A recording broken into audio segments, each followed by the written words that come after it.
Muy buenas noches, amantes del género del terror. La arquitectura, una palabra que tiene como significado el arte de desarrollar, diseñar y construir. Este significado ha cambiado a lo largo de la historia. Ahora es comúnmente usado para estructurar una idea o una actividad. En el cine de horror esta palabra enfatiza aquellos elementos que son ricos a disfrutar en una cinta, es decir, la música, la escenografía, la fotografía y las actuaciones, así como otros elementos más. Hoy profundizaremos en este tema y nos enfocaremos en hablar de una obra que fue trascendental y culminó en la innovación del campo de la percepción audiovisual.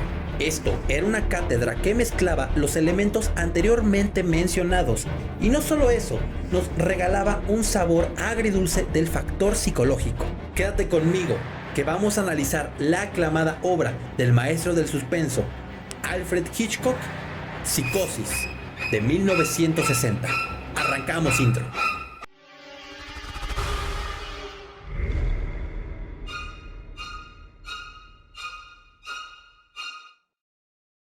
Antes de iniciar, déjame explicarte un poco sobre el cine de Hitchcock, cómo su habilidad para llevar pistas al subconsciente lo consolidaron como uno de los mejores directores de la historia del cine. Era un fiel amante de la preproducción.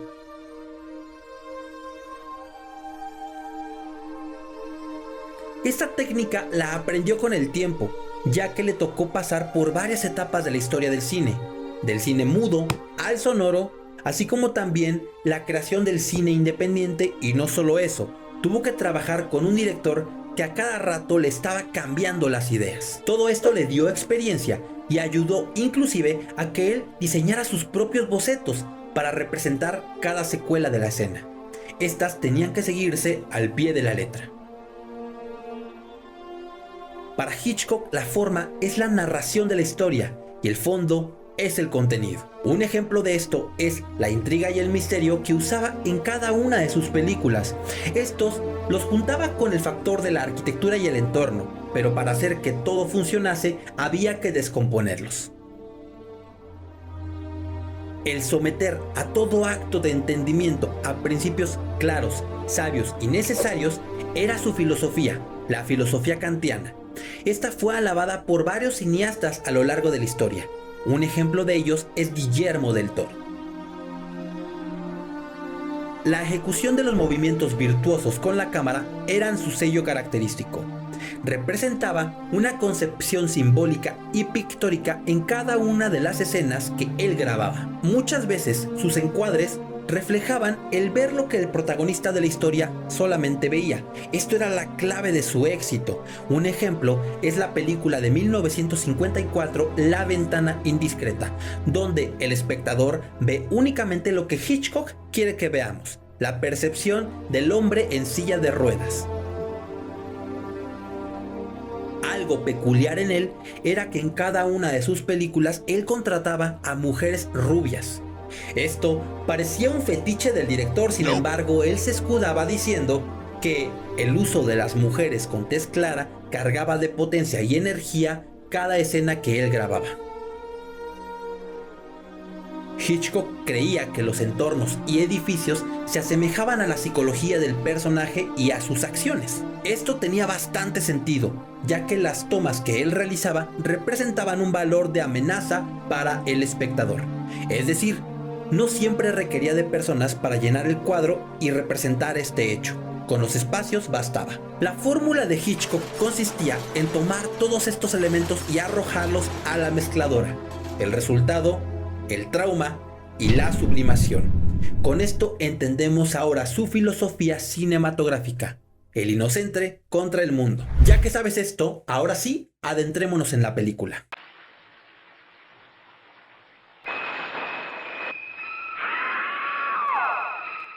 En este filme, Alfred Hitchcock resalta la culpabilidad y la sospecha, dos elementos que son bien usados con el método MacGuffin. ¿Qué es esto? Simple, es un elemento que se usa para usar tomas de relleno y enfatizar accesorios o elementos inservibles para dar un rumbo erróneo y diferente a la historia. Esto quiere decir que nos va dejando pistas a lo largo de la cinta para que nos hagamos una idea equivocada de lo que tratará la historia. Para enfatizar la increíble planeación de Hitchcock en la cinta, se usa también el elemento de la música, compuesta por Bernard Herrmann. Esto hace magistrales a las secuencias y a las tomas cargadas de potencia entre su arquitectura, el entorno y la iluminación del espacio. Todos estos elementos ya mencionados, con el movimiento virtuoso de la cámara, nos ayudan a experimentar una escena secuencial, es decir, sin cortes, y también le brindan al espectador el vivir la historia como si estuviera viéndola del lado del protagonista. Los créditos iniciales son el spoiler total de la historia. Su diseño nos anticipa, a través de trazos en la imagen, cortes representativos de un cuchillo. No solo eso, las letras en algún punto vemos que se rompen. Esto nos hace énfasis a la fragmentación de la mentalidad de nuestro antagonista. Psicosis se desarrolla en blanco y negro, resaltando un ambiente misterioso, sobrio y triste. Esta técnica le permitió jugar con las sombras y hacer de los elementos más imponentes. Vemos en varios puntos de la historia cómo esta se vuelve desde espacios iluminados y blancos a espacios oscuros, tétricos y solitarios. En la primera escena vemos a la protagonista, Marion Crane, caminando de un lado a otro en las oficinas donde trabaja, deambulando, platicando con la gente y entrando a las oficinas. Esta escena se logra secuencialmente, es decir, es hecha en una sola toma con diferentes cámaras, evitando cortes de la producción. ¿Recuerdan que al principio les comenté que a Hitchcock le encantaba ocultar pistas en el desarrollo de la historia? Bueno, pues un ejemplo de esto es el dinero, la maleta, el policía y los personajes secundarios. Estos únicamente se encontraban en la trama para confundir al espectador y dar una idea errónea de lo que trataría la trama. Con esto suponemos el cómo pensará y actuará nuestro personaje. Por ejemplo, al inicio vemos el dinero y la maleta.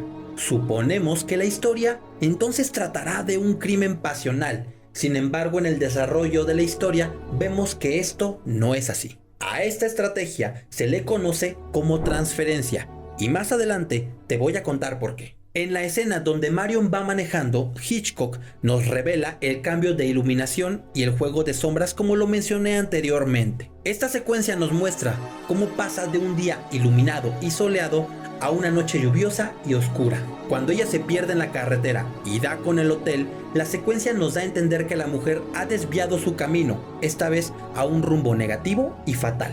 ¿Se dan cuenta cómo en este cambio de secuencias todo pasó de estar completamente iluminado a oscuro? Por otro lado, la principal y brutal toma del edificio donde se desarrolla nuestra historia le dice a nuestro subconsciente que algo no está bien. La arquitectura victoriana de este entorno, así como los techos representados por grandes torres, causan en el espectador un ambiente inquietante, siniestro y misterioso. Esta toma se carga de poder con el juego de la iluminación, la oscuridad del exterior y la ventana iluminada donde se hace presente la silueta de la mujer, dándonos a entender que quien se encuentra ahí dentro no tiene las mejores intenciones. Aquí, las dimensiones de la casa, así como la escala humana, son una invitación abierta al peligro. Para pasar a la siguiente parte, volvamos un poco al principio. ¿Recuerdan que les platiqué algo sobre transferencia? Bueno, esta sirve para remarcar el cambio de protagonista. Al principio podemos darnos cuenta que Marion toma el dinero y la maleta y sale de la ciudad. Sin embargo, más adelante conocemos a otro personaje, Norman Bates, quien es realmente el centro de la película. Con este podemos darnos cuenta que únicamente las tomas sirvieron para hacer sigilosas introducciones a cada uno de los protagonistas. Nuestro nuevo protagonista es la fiel representación de un psicópata. Este está basado en el asesino serial Ed Gein. Su naturaleza opresiva, reflejada por la relación tóxica que tiene con su madre, hacen de este personaje algo siniestro. El personaje es sinónimo de falsedad. Esto se nos muestra en las primeras escenas donde él aparece, cuando platica con Marion. Aquí se le ve tartamudeando en varias ocasiones, lo que nos indica que todo lo que hay dentro de él es irreal y es una simple mentira. La mentira es el primer aviso sigiloso que Hitchcock nos regala al subconsciente para entender que algo no está bien en Norman Bates. La posición y las cámaras nos dan un ejemplo de la dualidad del personaje, el cual se representa en el diseño de interiores del entorno del hotel. Un ejemplo de esto es la toma del reflejo, donde se nos muestra a un doble Norman. Esto hace referencia a la doble personalidad del personaje. Más adelante tenemos otra escena donde Lila, la hermana de Marion, se asusta con su propio reflejo. Esto simboliza el presagio de los eventos que están por ocurrir. Se puntualiza el uso de simbolismos, es decir, de pistas que nos adentran a la mente retorcida de Norman. Una de estas pistas principales es el uso de aves en la transición de la película. Esta técnica nos narra la historia a través de mensajes hacia el subconsciente, usando los elementos como la arquitectura, el entorno y el diseño de interiores. El misterio, el alma y la personalidad de nuestros personajes se reflejan de forma inquietante mientras Marion tiene una conversación con Norman en la sala de la oficina del hotel. Aquí podemos apreciar que el ambiente se encuentra cargado de varias aves que rodean el entorno. Las aves simbolizan el sentimiento de culpa. Esto hace notar mucho la relación y el vínculo que Marion tiene con Norman, es decir, presa contra depredador. Esta técnica revela indirectamente el odio que Norman tiene hacia las mujeres derivado de la relación tóxica con su madre, de la cual se siente bastante oprimido. Si nos damos cuenta en las escenas de Norman Bates, podemos apreciar detrás de él aves agresivas y gigantes, así como con las alas enormes y el pico apuntando hacia él. El entorno y la iluminación del espacio se hace oscuro en su totalidad. Caso contrario a Marion, cuando la toma la enfoca a ella, podemos apreciar aves cantores que se encuentran detrás de ella, que son el elemento pasivo que refleja la fragilidad de la mujer. En resumen, las aves simbolizan la culpabilidad de ambos personajes. Norman tiene algo que aún no descubrimos, sin embargo, ya sabemos por qué Marion es culpable, por el robo del dinero del inicio de la película. Es aquí donde ella se arrepiente y decide devolverlo. Este es el segundo aviso que el director nos da a lo largo de la película. La teoría del psicoanálisis se impone una vez más, cuando Norman espía a Marion previo a que ésta se meta a bañar. Aquí podemos ver una escena cargada de bastantes aves y la iluminación se vuelve oscura y tétrica. En este punto es cuando descubrimos que Norman Bates quiere asesinar a la protagonista de la película. Las aves también se hacen presentes en la ferretería, de forma indirecta. Hitchcock nos muestra una escena de Lila Crane, la hermana de Marion, siendo acechada por varias escobas en la parte trasera. Esto simboliza que la protagonista secundaria también correrá peligro a manos del antagonista. ¿Se dan cuenta cómo Hitchcock tenía un fanatismo enorme por las aves? Todo esto se nos mostró al inicio de la película. Las tomas iniciales fueron concebidas en la ciudad de Phoenix, Arizona. ¿Les suena? ¿Phoenix? ¿Como el ave fénix? También los apellidos Crane y Bates tienen su connotación con las aves. Mientras uno significa ave de cuello largo, el otro significa o hace una referencia al agitar de las alas de un ave para escapar de su depredador. Este sentimiento hace referencia a la identidad de Norman Bates, quien quiere escapar de la identidad de su madre. Con todos estos elementos, Hitchcock abre las puertas a su siguiente producción, Los pájaros, de 1963. Previo al asesinato, Norman Bates sube las escaleras y se detiene a mitad de estas. Piensa y baja a la primer planta. Su parte negativa quiere subir al primer piso para vestirse como la madre y asesinar a Marion, pero la identidad del joven tímido e inquieto lo hacen bajar nuevamente y meterse a la cocina. Este plano es bastante simbólico. Si adentramos nuestra visión a la escena, podemos ver a Norman Bates inquieto, peleando con su yo negativo mientras se encuentra rodeado de ambas paredes.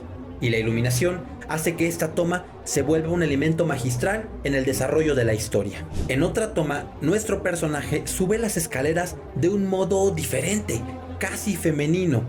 Esta actuación magistral de Anthony Perkins nos da a denotar que Norman es su propia madre. Sin embargo, Hitchcock nos vuelve a confundir, ya que en la siguiente secuencia vemos una toma vista en planta donde el personaje principal carga a su madre para llevarla al sótano. Esto confunde de nuevo nuestra percepción sobre la historia. Esta escena se relaciona con las emociones y los sentimientos de nuestros personajes, conjugando el uso de sombras con la iluminación del entorno, cargando a la escena de bastante fuerza. Aquí se presenta una toma con la protagonista completamente desnuda. Sin embargo, el director no nos muestra como tal la escena, hace uso de las sombras para darnos a notar lo que está ocurriendo en ese momento. Con este elemento clave, Hitchcock se brinca los códigos de censura de la época. Por su parte, el uso de la cortina en la toma donde Marion se está duchando la hace ver frágil a comparación de la sombra que le está acechando por fuera, previo a su asesinato. Esta mítica escena se acompaña de una magistral banda sonora que simula los cortes de cuchillo al ritmo de cada fotograma. Mientras todo esto ocurre, Hitchcock hace un uso magistral e increíble del movimiento de cámara. Esto no nos deja percibir a simple vista lo que está ocurriendo y llega a ser desesperante para el ojo humano. Sin embargo, las siguientes tomas muestran la cañería. Esta representa la muerte. La sangre simboliza la vida. La toma nos está dando a entender que Marion ha muerto, ya que la sangre se va por el caño.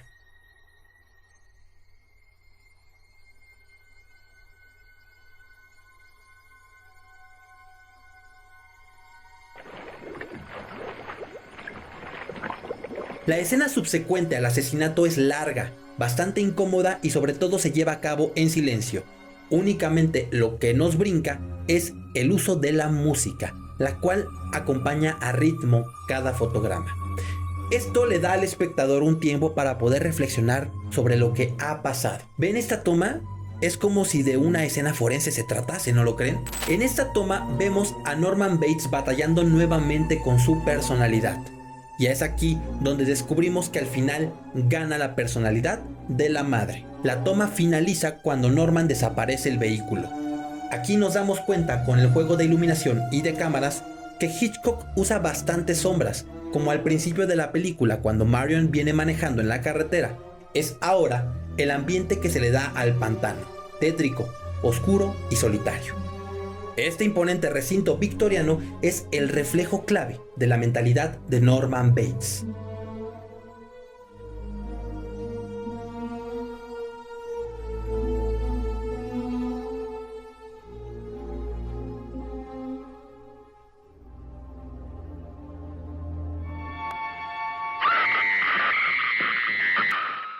Lo voy a explicar usando la teoría freudiana. Cada planta representa una personalidad de Norman. La planta baja representa al yo. ¿Esto qué quiere decir? Es la parte infantil y sobre todo tímida de Norman, la cual es incapaz de hacerle daño a alguien. La planta de arriba es el super yo. Es la parte negativa de la madre, la cual es agresiva y dominante. Y por último, donde se oculta la verdad, donde se encuentra la censura, es representado en el sótano, y a esto lo conocemos como el hecho. Aquí Norman quiere reprimir todos los acontecimientos que ha vivido, echándole la culpa a la madre.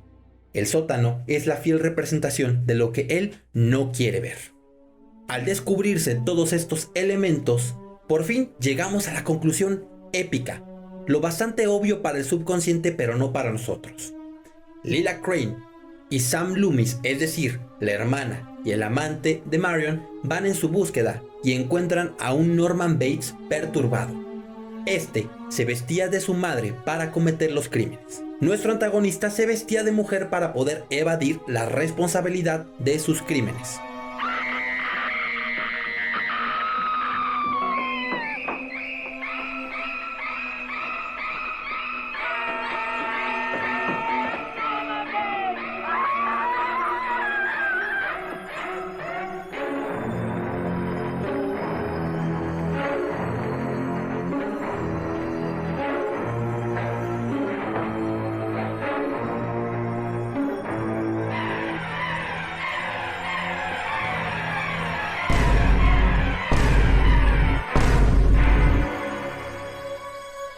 por fin la trama queda resuelta y Norman es atrapado y llevado a la comisaría.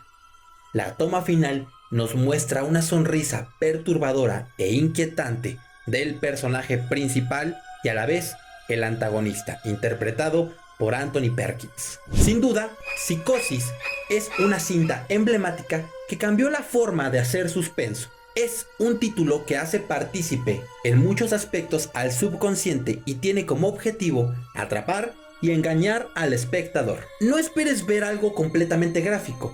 La magia de esta película es la época en la que fue hecha, así como la sutileza de los elementos, la ambientación, los fotogramas, los escenarios y también las actuaciones de cada personaje. La mezcla de pistas en cada fotograma es el elemento clave del desarrollo de la trama. Los momentos más tétricos se quedan en tu subconsciente. Si te gustó este video, te invito a que nos regales un like, te suscribas y compartas con todos tus amigos. Esto nos ayudaría a seguir creando contenido. Nos vemos en la siguiente cápsula. Hasta pronto. Probably watching me. Well, let them. Let them see what kind of a person I am. I'm not even gonna swat that fly. I hope they are watching. They'll see. They'll see and they'll know. And they'll say, why, she wouldn't even harm a fly.